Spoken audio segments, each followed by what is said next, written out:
Welcome to new TV Telugu. నియోజకవర్గాల పునర్విభజన బిల్లులో దక్షిణాది రాష్ట్రాలకు అన్యాయం జరిగితే కేసీఆర్ ముందుండి ఉద్యమాన్ని నడిపిస్తారని బీఆర్ఎస్ వర్కింగ్ ప్రెసిడెంట్ కేటీఆర్ అన్నారు. డీలిమిటేషన్ బిల్లు పేరుతో మనకు అన్యాయం జరిగితే కేసీఆర్ నాయకత్వంలో ఉద్యమం మొదలవుతుందని హెచ్చరించారు.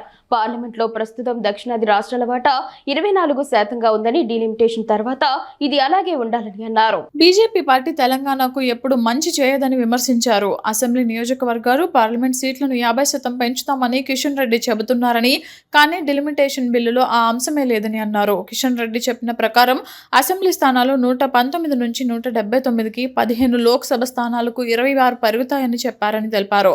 కానీ బిల్లులో ఈ పెరుగుదల లేదని అన్నారు. బీజేపీ ఎప్పుడు తెలంగాణకు మిత్రుడు కాదని విమర్శించారు.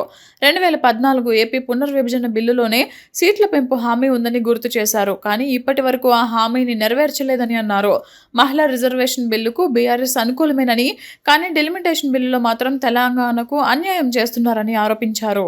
డీలిమిటేషన్ పేరు మీద దక్షిణాది రాష్ట్రాలకు, తెలంగాణకు, ఆంధ్రకు, తమిళనాడుకు, కర్ణాటకకు, కేరళకు, పాండిచ్చేరికి అన్యాయం చేస్తామంటే మాత్రం ఎట్టి పరిస్థితుల్లో ఊరుకోము. ఎట్టి పరిస్థితుల్లో బీజేపీకి సమర్థన ఇచ్చే ప్రసక్తే లేదు. ఒక్క మాట మాత్రం పక్కా, ఇవాళ 24% వాటా దక్షిణాది రాష్ట్రాలకు పార్లమెంట్ లో ఉన్నది. దాన్ని యథాతథంగా మెయింటైన్ చేయాల్సిందే.